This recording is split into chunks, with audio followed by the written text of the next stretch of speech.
Olá, pessoal, tudo bem? O bate-papo de hoje vai até São Paulo. Nós vamos conversar com Thaís. Ela é médica e vai falar sobre ginecologia autônoma. Vamos entender o que é isso. Tudo bom, Thaís? Como vai? Tudo jóia, tudo bem. Tem vários papos novos de ginecologia autônoma, ginecologia política, ginecologia natural, são muitas perspectivas novas, Como é que né? foi surgindo isso, tanta novidade assim? O que levou à abertura de novos horizontes? Na minha vida, foi trabalhar numa ONG por direitos sexuais e reprodutivos em São Paulo, capital, que é o Coletivo Feminista Sexualidade e Saúde, que é uma ONG que existe no Brasil desde 1981, atendendo mulheres desde 1984. Oh, que legal. Então, é uma ONG pré-SUS, inclusive, é uma ONG mais antiga que o SUS é de 88. Então, é um trabalho com praticamente 40 anos de existência, né? 39 anos de atendimento e 42, 43 anos de existência. E aí, essa perspectiva é uma perspectiva de ginecologia feminista. E eu aprendi dessas coisas na minha vida, isso surgiu quando eu fui trabalhar nesse espaço, que eu trabalhei 3 anos, mas a gente pode contar e conversar um pouco sobre como isso surgiu no mundo, né? Em que momento isso aparece. Podemos Pode ser, falar? pode ser. Vamos lá, estou aqui te esperando. Eu acho, isso aparece no mundo, né? Se a gente pensar, a ginecologia é uma ciência, e como toda ciência, ela tem uma história, né? Então, a ginecologia, ela não surge junto com a medicina. Quando a gente pensa em medicina, ou na história da medicina, quando a gente pensa lá no Hipócrates, o Hipócrates, ele não cuidava nem de útero, nem de vagina. Claro que se uma mulher tivesse uma hepatite, ele trataria. Mas quem cuidava de útero e vagina eram as parteiras. Parteira era uma profissão separada da profissão médica. E a parteira não cuidava só de parto, a parteira cuidava também de todas as afecções uterinas e vaginais. A parteira cuidava dos sangramentos, a parteira cuidava dos corrimentos, e eram profissões diferentes. A medicina não tinha muita coisa a ver com os órgãos genitais e sexuais femininos, que sempre foram cuidados pelas parteiras, né? A medicina começa a cuidar dos órgãos sexuais femininos quando o parto passa a ser cirurgificado, quando surge a cesariana e o fórceps. É no surgimento da cesariana e do fórceps que o parto vai para a medicina, e quando o parto vai para a medicina, toda a saúde da mulher vai para a medicina, e aí surge uma especialidade médica que é a ginecologia. Interessante.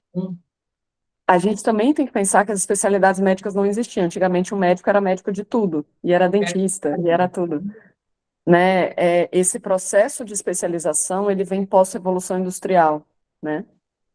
Mas as duas especialidades que são pré-revolução industrial é pediatria e ginecologia. E aí, quando a gente está falando do parto e da cesariana, a gente está falando mais ou menos de 1500 na Europa. E aí, do surgimento dessa especialidade médica que cuidava dos partos e, consequentemente, da saúde da mulher. E é engraçado a gente pensar. Eu posso contar uma curiosidade sobre a cesariana? Claro. Tem curiosidades, sobre a cesariana. A cesariana foi inventada antes dos antibióticos. E a cesariana foi inventada antes da anestesia. Então, quando a cesariana surgiu para batizar o feto, para que ele tivesse direito à vida eterna. A cesariana era uma cirurgia com quase 100% de mortalidade materna e fetal, porque não existia anestesia, não existia antibióticos, então o índice de hemorragia era altíssimo, de infecção era altíssimo. Só que eles acreditavam, né, na Europa, a gente está falando do final da Idade Média, que se você morresse sem ser batizado, você ia para o inferno. Então era preciso batizar o feto antes de morrer, ele não poderia morrer intraútero sem ser batizado. Então a cesariana surge para batismo fetal. E eles sabiam que a mulher morreria, sabiam que o feto morreria, mas era muito importante batizar, então eles cortavam a barriga dessa mulher sem anestesia para poder fazer o batismo fetal. Tem uma tese que discute essa história, que é linda, que é a tese de mestrado da Carmen Simone Diniz, que hoje ela é docente da USP, né, em São Paulo, e ela faz toda a reconstrução histórica da cesariana, uma tese de mestrado muito bonita, da Simone Diniz, que hoje é uma grande docente, é uma tese de mestrado antiga até de quando ela era estudante ainda. Bom, mas aí a cesariana surge, e junto com a cesariana e com o fórceps surge a ginecologia obstetrícia. E aí eu estou falando da Europa no final da Idade Média, início do Renascimento. Então, isso é uma prática clínica muito centrada, né, em homens, e aqueles homens, né, não são todos os homens, eram aqueles homens específicos. E ela vai se construindo, né, o tempo vai passando, e aí surgem, né, no início do século XX, os movimentos feministas. E aí o movimento feminista ele pode ser dividido em ondas, né, primeira onda, sufragistas, né, segunda onda. Dentro dessa, uma onda é por direitos civis, né, então direito de receber herança, direito de trabalhar, vários, votar, enfim, as sufragistas, a onda por direitos civis tem esse nome de sufragistas que é pelo direito ao voto. Isso é uma onda. E aí teve uma outra onda de movimento feminista que era pelo direito ao corpo. E é nessa onda que surge esse movimento que a gente vai chamar de ginecologia feminista, ou ginecologia política, ou ginecologia autônoma. Mas talvez a primeira... Oi? Essa segunda foi em que época, que ano isso? Mais ou menos final da década de 60, início da década de 70. Ah. Tanto que tem um livro que é muito marcante para esse movimento, que é o primeiro livro de ginecologia escrito por mulher no mundo, que é 1969. Então, Puxa, até 69, tudo que se produziu sobre ginecologia do ponto de vista científico foi praticamente só produzido por homem. E que com interessante. várias questões. É. E aí essa retomada, tanto que esse livro ganhou o nome de Nossos Corpos por Nós Mesmas, Our Body, Ourself, que foi traduzido no Brasil recentemente, eu participei da tradução, foi muito legal. Quem traduziu foi essa ONG, foi o Coletivo Feminista, eu estou com a tradução em 2 capítulos, mas é um livro de 69, produzido por um movimento feminista em Boston, que é Nossos Corpos por Nós Mesmas, ou vocês vão achar como Our Body, Ourself. Então, esse movimento, e aí teve 2 movimentos paralelos, né, que é a construção do Nossos Corpos por Nós Mesmas, do Our Body, Ourself, e paralelo a isso, os movimentos feministas estavam no mundo inteiro naquela época, né? Tinha uma professora que era uma enfermeira em Genebra, que é a Rina Nissim, ela até veio para o Brasil, SESC, de São Paulo, trouxe a Rina antes da pandemia, acho que 2018. Hoje ela já está bem velhinha, e ela era professora de enfermagem em Genebra. E a Rina, ela, como em Genebra, a gente está falando de 1964, se eu não me engano, a Rina, ou 69 também. O grande livro dela chama Mama Melis, um manual de ginecologia natural. Ele tá traduzido para o Brasil, mas a edição é bem antiga, da década de 70 e 80 também. Mas ela é a primeira pessoa branca que coloca esse nome, ginecologia natural. Porque ela era uma professora de enfermagem, naquela época só os médicos poderiam prescrever remédios.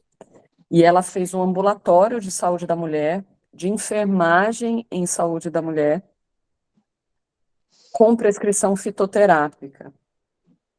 Porque só os médicos poderiam prescrever remédios, e aí os enfermeiros poderiam fazer prescrições fitoterápicas. E aí ela começa. Então, a gente está falando de 2 movimentos que foram no mundo paralelos e simultâneos, frutos de movimento feminista. Um, que é o que a gente vai chamar de ginecologia política, ou ginecologia feminista, ou ginecologia autônoma, que tem origem nos Estados Unidos, com o seu ápice em Boston. E o outro, que é a ginecologia natural. a ginecologia natural, a gente pode. O debate que se tem hoje é que a ginecologia natural não começa em Genebra com a Rina, né? Se a gente pensar, as mulheres negras sempre trabalharam com práticas naturais para a saúde da mulher, as mulheres indígenas sempre trabalharam com práticas naturais para a saúde da mulher. É que a Rina colocou esse nome, né? Ginecologia natural, que é uma enfermeira que trabalhava com saúde da mulher. Então, hoje, a gente tem esse debate que é um pouco mais centrado no que a gente vai chamar de ginecologia política, feminista ou autônoma, que tem a origem em Boston e é um lugar mais politizado e de movimento mais feminista. E a gente tem a ginecologia natural que resgata alguns saberes naturais sem necessariamente essa politização, assim. Nós temos muitos movimentos de ginecologia natural que não gostam da politização, que não querem se autodenominar feministas, por exemplo, mas que trabalham com saúde da mulher numa perspectiva de fitoterapia, numa perspectiva um pouco mais de resgate desses saberes mesmos e desmedicalizado. E são, ainda que sejam movimentos diferentes, todos os dois têm em comum uma crítica à prática médica ginecológica tradicional, em uma série de pontos e outras formas de ver a saúde da mulher, Por muito exemplo, diversas. para entender assim, quais esses pontos que eles divergem da Um do ginecologia? outro, ou com a medicina tradicional? Medicina tradicional, o que que eles divergem assim? Por exemplo, quando a gente fala do movimento de humanização do parto, de certa forma, ele está englobado no que a gente poderia chamar de ginecologia feminista ou ginecologia política autônoma, né? A denúncia da violência obstétrica, até o próprio exercício de chamar de violência obstétrica algumas práticas, né? Não é simples, ainda hoje não é simples para alguns profissionais essa nomeação. Eu convivo com profissionais que são contra falar que violência obstétrica existe. Fala, não, não pode dar esse nome de violência. Quer enxergar ou como é que é isso? É uma A negação? justificativa, não, é que a justificativa é que para ser violência precisa de ser uma intencional. E que os médicos faziam isso não para machucar as pacientes. Aí eles chamam isso, era só uma prática médica. É, assim, uma prática no sentido de técnicas inadequadas. Ou, é só uma relação médico-paciente ruim. Mas não é violência. É como se fosse que, para ter violência, é necessário uma intencionalidade de machucar e que esses profissionais não tinham e não têm intencionalidade de machucar. Então, só uma É, resposta. Então, ele estava de mau humor, quem sabe ele não estava num bom dia, e aí aconteceu um deslize que machucou aquela paciente. Mais ou menos assim, essa linha de raciocínio? ou então, por exemplo, episiotomia, que é o corte. Tá. Hoje a gente sabe que ele não é necessário, ele está proscrito, né? E alguns profissionais faziam. Então, ele não está fazendo com a intenção de machucar, ele está fazendo porque ele acha que é ruim, mas ele só está desatualizado. Ele tem uma boa intenção, ele só não está atualizado, percebe? Eu não posso chamar de violência porque ele não tem intenção de te machucar, é só uma desatualização clínica. Ou essa perspectiva que é mais comum, às vezes, do trato, assim, fala assim, isso é um problema de relação médico-paciente, mas ele não faz para machucar. Ele só faz porque ele é grosso ou porque a relação médico-paciente é ruim. Então, até hoje, tem algumas pessoas que defendem não usar o termo violência obstétrica. Se a gente olhar para isso, em 2019, a gente teve uma portaria do Ministério da Saúde formalmente desaconselhando o uso do termo. A gente teve em 2019 uma portaria formal do Ministério da Saúde falando que não era para usar o termo violência obstétrica, que ele não era adequado. Então, quando eu falo de ginecologia feminista e política, violência obstétrica é um braço de ginecologia feminista e política. A luta pela humanização do parto é um braço de ginecologia política, que pode ou não ter a ver com parto domiciliar e parto natural. São coisas diferentes. Quando eu falo de um parto domiciliar, natural, eu posso estar falando de ginecologia natural, mas se eu estou falando de luta contra a violência obstétrica, ela pode ser feita sem um parto natural. Percebe? Eu acho que uma traz uma dimensão mais política e o outro traz uma dimensão mais natural. Elas podem existir juntas ou elas podem existir separadas. E elas brigam contra o quê? Contra a violência obstétrica é um exemplo. contra a medicalização do corpo feminino, com excesso de remédios, excesso de remédio psiquiátrico, excesso de uso de hormônio, é uma outra luta contra. Contra a patologização do corpo feminino. Então, a Simone Diniz, ela usa um termo que ela chama de defectividade essencial feminina, como se o corpo feminino tivesse que sempre ser corrigido, corrigido. Então, assim, a irregularidade menstrual no início da vida, né, nas adolescentes, ela é normal. Não, eu tenho que regular o ciclo, aí eu prescrevo uma pílula para regular, mas a irregularidade é normal para a faixa etária. Mas aí eu tenho que regular. Então, uma coisa que é normal passa a ser vista como uma doença que precisa ser regulada. As mulheres têm uma experiência de pré-natal que é como se elas fossem uma bomba relógio. Aquele negócio vai dar errado, vai dar errado. Vai. Elas não têm uma experiência gostosa de pré-natal, elas têm uma experiência de medo, como se tudo tivesse à beira de dar errado o tempo todo, né? A menopausa, a mesma coisa, é uma transição normal, mas parece que é tudo patológico, que nada vai dar certo, tudo está à beira de dar errado e sucumbir o tempo todo. Então, a categoria médica faz com que as mulheres se sintam inadequadas o tempo todo e faz com que elas tenham uma experiência subjetiva de vida que é como se elas fossem uma bomba relógio. Então, eu tenho que fazer meus exames, eu tenho que fazer muitos exames, porque tudo vai dar errado o tempo todo. Eu sou uma bomba relógio, né? Pegar uma janela, então, da medicalização, o uso abusivo de medicamentos psiquiátricos. Como que vocês veem isso? É para silenciar o quê dessa mulher? Por exemplo, isso dá uma conversa maravilhosa. Porque, primeiro, né, a psiquiatria também tem uma história, assim como a ginecologia tem. E a história da psiquiatria também é com controle de corpos femininos, que são as histéricas do Freud. Então, o Freud era um neurologista. A especialidade de psiquiatria não existia até o Freud, né? Freud era um neurologista que funda os pressupostos do que a gente vai entender como psiquiatria. O primeiro livro do Freud é 1901. E ele estuda as histéricas. E a hístero vem de útero, assim como a histerectomia. As histéricas e a histeria é como se fosse uma doença do útero feminino. Então, a saúde mental tem muito a ver, porque a psiquiatria se funda com a análise freudiana da histeria, que era uma doença uterina, tanto que ela ganhou esse nome, na época, né? Que eram as crises de ansiedade, as crises conversivas, né?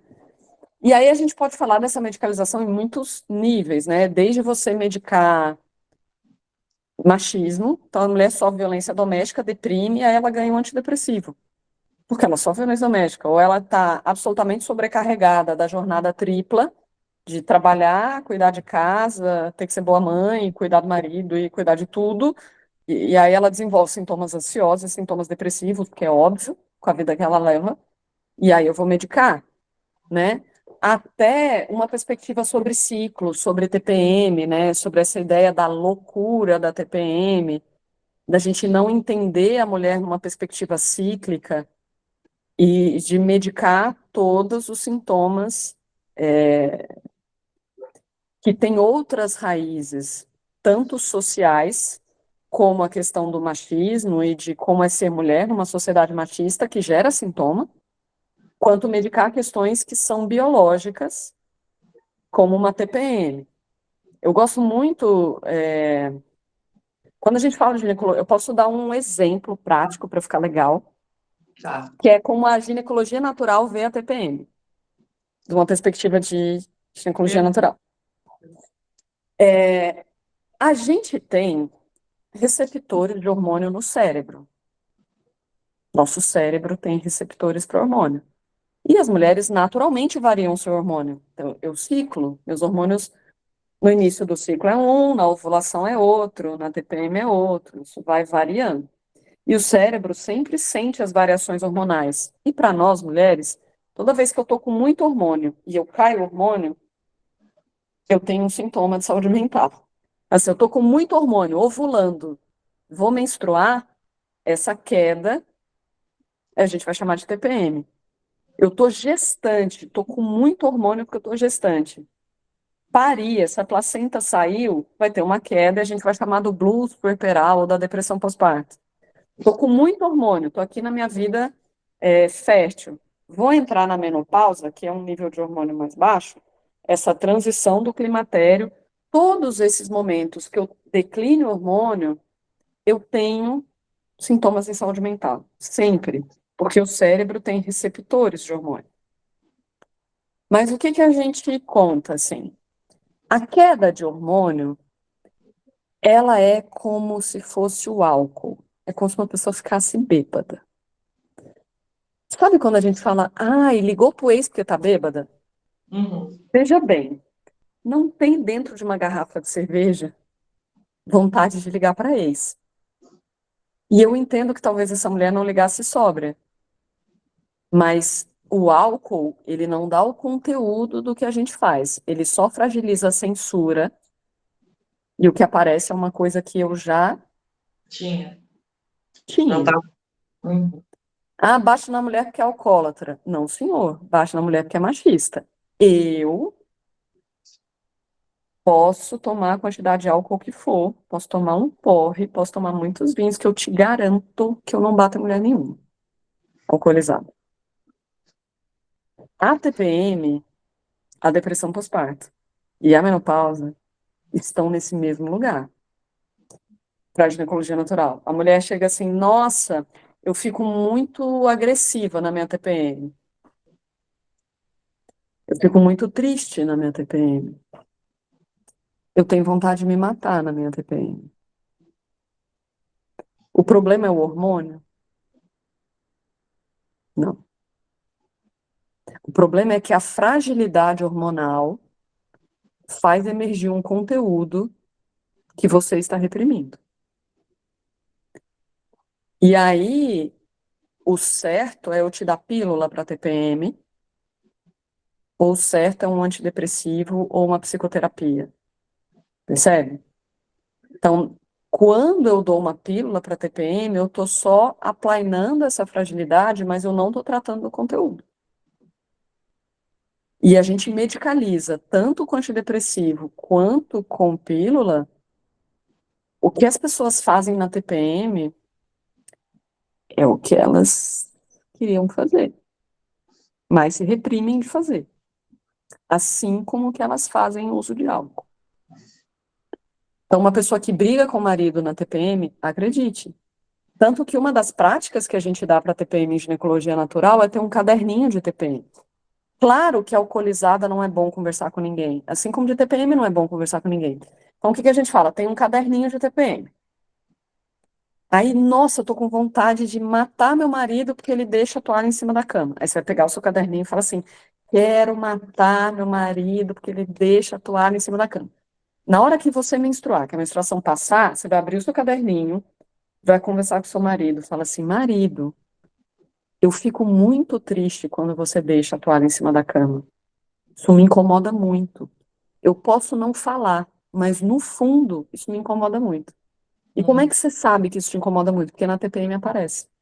Então, quer dizer que, no fundo, essas coisas estão Interessante, te incomodando. muito Exato. interessante. Aham. E esse é o ponto. Assim como o climatério e a menopausa, é isso numa escala muito maior. Porque é como se a mulher estivesse revendo a vida inteira. E tudo que ela fez na vida, que ela, por exemplo, nossa, tipo, fiquei casada há 20 anos com uma pessoa que eu não gostava. Nossa, que arrependimento de ter casado com essa pessoa. Isso que ela costuma recalcar, na hora que ela entra em menopausa, é como se ela fizesse uma avaliação da vida dela inteira. E tudo que ela recalcou de sentimentos a vida inteira, na menopausa faz assim, ó. E aí, né? Tu olha para trás, tu não pode Isso, reparar essas faltas. Tu isso. olha para frente, e aí, o tempo. Como é que fica, né? É um baita conflito. Então, É um isso baita conflito. que tu tá falando não tá legal? Vamos pensar, vamos ver. Para de tomar um antidepressivo. Não, se tu tem depressão, obviamente, tu tem que te tratar, óbvio. Sim, Mas, se tu tá insatisfeita com alguma coisa, deixa isso vir à tona. Tu tem que te conhecer, isso. tu tem que te perceber. Não é o remédio para te conviver com uma pessoa que já não te agrada mais, como tu disse, está guardando, está guardando. Aí na menopausa, o remédio não vai mais fazer tanto efeito. A O menopausa vai ficar insuportável. Se clima você medicou as suas TPMs, a menopausa é uma grande TPM, o climatério é uma grande TPM. Se você tamponou e medicou as suas TPMs, na menopausa isso vai explodir. Só que ao mesmo tempo, se a gente valorizar a nossa TPM, olhar para ela e cuidar dela e resolver os problemas dela, a gente costuma ter uma menopausa sem sintomas tão pesados psíquicos. Porque a gente fez isso aos pouquinhos ao longo da vida. de A que gente maneira? disse os nossos. Como é que é isso? Como é que eu te explico? Se eu. Dentro da ginecologia natural, tanto o climatério, né? Esse perimenopausa, quanto TBM tem a ver com os nossos nãos. Com os meus nãos, com o que eu não quero. Não quero, não aceito, me irrita. Se a gente der conta isso aos pouquinhos, todo mês eu vejo isso aos pouquinhos. Qual não que eu preciso dizer, qual não que está me Processo de incomodando, aos pouquinhos. autoconhecimento. Processo de autoconhecimento que tu está falando. Isso. Uhum. Se eu cuido dos meus nãos todo mês um pouquinho, eu não vou chegar na menopausa e ter um grande. Claro. Tu trabalhou isso na tua vida. Tu não Isso. escondeu, tu não botou para baixo de um tapete. Agora, se eu botar para baixo do tapete a vida inteira, vai chegar na menopausa e o meu sintoma em saúde mental vai, ó, explodir. Aí, Isso é uma bom, perspectiva. Isso não tem evidência científica. Nós não estamos falando aqui de medicina tradicional, que está baseada em evidência. A gente está falando de uma outra linha e que não tem evidência científica, mas é uma literatura possível. E eu, particularmente, acho uma literatura potente. Na clínica, eu acho muito potente alguns elementos da ginecologia natural, alguns elementos da ginecologia feminista, porque na medicina tradicional eu tendo a querer tamponar o sintoma. Medicina tradicional é uma briga contra um sintoma. Eu acho que a psicologia, a psicanálise e a ginecologia natural convidam um sintoma para tomar um café. Fala assim, bom, e aí, sintoma, vamos conversar. Assim, o que que você quer me dizer que eu estou precisando ouvir, né? e aí, quando esse explodir da mulher na menopausa, seria o que especificamente? O que pode acontecer com essa mulher nessa fase? Muita depressão, muita ansiedade, muita insônia e várias questões emocionais, Altos e baixos. muitos altos e baixos. As questões, os sintomas emocionais da menopausa para algumas mulheres são muito importantes, né? E a hipótese da ginecologia natural é que eles são questões não resolvidas ao longo da vida, né? E como é que ela E pode que, tratar, então, agora? Ela não tratou ao longo da vida. isso, Agora ela quer ser feliz, ela não está ótimo. satisfeita. E aí esse é o ponto. A menopausa é um grande convite a isso, exatamente a isso. Olha, eu tô fazendo o seu sintoma que é para você acordar e resolver agora, sabe assim? É justa, eu acho que um grande convite para uma mulher que está menopausando e cheio de sintomas psíquicos é ouvir esses sintomas, porque eles estão te dizendo, olha, tá, então você se arrependeu desse casamento? Vamos procurar outro? Dá tempo, assim. Ah, você se arrependeu desse negócio? O que passou a gente não muda, mas para frente a gente pode escolher. Sabe? A gente pode escolher. É, é que a gente tem uma sociedade muito cruel com as mulheres do ponto de vista etário, né? Um homem de cabelo grisalho é charmoso, uma mulher de cabelo grisalho é desleixada. Ah, É, o etarismo para as mulheres é muito profundo, muito profundo. Então, os homens não envelhecem da mesma forma que as mulheres. As mulheres têm uma sensação de nossa, a vida acabou, tipo assim, muito maior do que os homens. Os homens não experimentam isso dessa forma, sabe? De achar que a vida está acabando. E para as mulheres a menopausa é um lugar muito grande. E pelo contrário, se a gente for pensar hoje, concretamente, a expectativa de vida é alta. A expectativa de vida no Brasil é 74 anos, uma mulher com curso superior vai muito mais, por exemplo. A gente vai passar de um terço a metade da vida menopausada. Se você menopausa com 40 e muitos anos, 50 anos, e você vai morrer com 74, 80, você vai passar de um terço a metade da sua vida menopausada. Uma pessoa que morre com 90, ela passou metade da vida menopausada.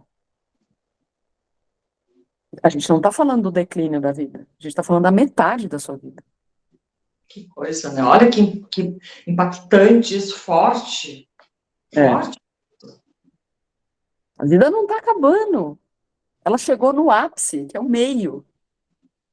Para quem está com uma boa expectativa de vida, para quem se cuidou e vai morrer entre 80 e 90, né? Então, assim, a menopausa é um convite. Fala assim, minha filha, se você não resolver isso até agora, bora que você está no auge, né?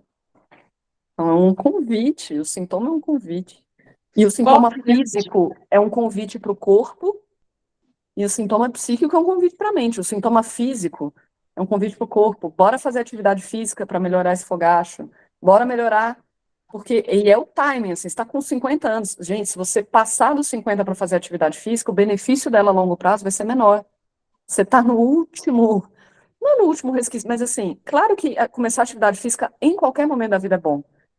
Mas ali está te chamando, bora fazer atividade física, porque isso vai mudar muito a sua qualidade de vida para frente. Bora fazer saúde mental, porque isso vai mudar muito a sua qualidade de vida para frente. Então, a menopausa é um grande chamado. E os de sintomas vitória? físicos são chamados para o corpo, e os sintomas psíquicos são chamados para a mente. Desculpa. Olha só. É saber perceber tudo isso e buscar ajuda, né? O que tu acha mais importante falar ainda sobre a ginecologia natural que a gente não falou ainda? Bom, eu acho que hoje existem muitos profissionais. E assim como tudo, existem profissionais bons e profissionais ruins. Não é uma panaceia, não vai salvar o mundo. Tem pessoas que precisam de ginecologia tradicional, normal, assim, medicina dura, cirurgia, remédio. Não é uma demonização da medicina. Pelo contrário, as cirurgias são muito úteis, os medicamentos são muito úteis, mas a gente pode ter outras formas de pensar. Então, eu acho que hoje tem muitos profissionais que trabalham com ginecologia feminista e autônoma, no país inteiro, de norte a sul. Profissionais que fazem teleconsulta, que são médicos. Tem profissionais não médicos que trabalham com ginecologia natural. Ginecologia natural hoje não precisa ser médico, e vários terapeutas no país inteiro. E como tudo, terapeutas bons e terapeutas ruins. E médicos bons e médicos ruins. Então, assim, não é porque a ginecologia natural que é bom, né? Escolha bons profissionais. E ginecologia feminista e política também. E tem muita gente legal no país todo, se vocês quiserem conhecer. A internet está aí, é uma grande produtora de conhecimento, espalhadora de conhecimento. É só pesquisar um pouquinho mais, assim. Acho que é Olha, isso. que interessante, né? Então, tu pode seguir a tradicional ou não, é uma escolha tua, né? Tem que, Exatamente. o que que te deixa melhor, mais segura? Tu tem um exemplo de algo, por exemplo, que tu pode evitar na medicina tradicional e buscar algo na natural? Por exemplo, uma mulher que tem pólipo no útero. A tradicional manda tirar. A natural, o que que faria? Não, pólipo é um negócio que eu acho que pólipo eu tiraria. Ovários policísticos é uma boa, assim. Ovário policístico é uma coisa que eu acho que a medicina natural é melhor que a tradicional. Ovário policístico. É, acho que a gente trata bem mais cólicas, né? Uma relação com a menstruação, queixas sexuais. Tem muitas coisas, mas e elas não se excluem, né? Eu posso fazer um tratamento. A gente estava discutindo isso ontem num grupo. Ah, uma pessoa com câncer de mama, é claro que ela precisa de um tratamento de medicina tradicional. Óbvio. Mas ela pode ter benefício de um acompanhamento fitoterápico. Por exemplo, fez uma radioterapia na mama. Colocar um absorvente com um chazinho de camomila gelado num sutiã em cima de uma radioterapia dá muito conforto, a radioterapia química. Então, as coisas naturais podem nos ajudar mesmo em acompanhamento com outros tratamentos, assim. Então, é sempre bacana, eu acho. E Uhum. aí tem muitos terapeutas bacanas, muitas dicas. A internet está aí para isso. Olha só que bacana, Thaís. Eu Tá? adorei uma aula, aprendi muito contigo, de verdade. E assim, ó, para encerrar nosso bate-papo, que dica tu deixa para essa mulher que está nos escutando agora? Duvidar de médico, assim. não aceitar a medicina tradicional como uma verdade única. E olha que eu sou médica, assim. Perguntar, preciso fazer esse exame, por quê? Cada exame tem uma justificativa. Ver como é que tá não é uma justificativa. Ver como é que tá se faria uma tomografia de corpo inteiro. Todo exame tem uma justificativa mais técnica. Precisa desse remédio. Nossa, é a única opção, não tem outro. Enfim, eu acho que a dúvida é sempre uma boa companheira, né? Pra gente. Desconfiar é sempre bom, eu acho. Muito, muito legal. Muito obrigada, Thaís, por essa oportunidade incrível que tu deu para essa mulherada toda. Um grande Muito abraço. obrigada. Eu que agradeço. Para mim é um prazer, agradecer o convite também. Para mim é sempre um prazer. Falar disso que é um assunto que eu amo. Sempre que eu for falar disso, eu vou gostar, assim, Que tá bom? legal, muito bacana. Obrigada.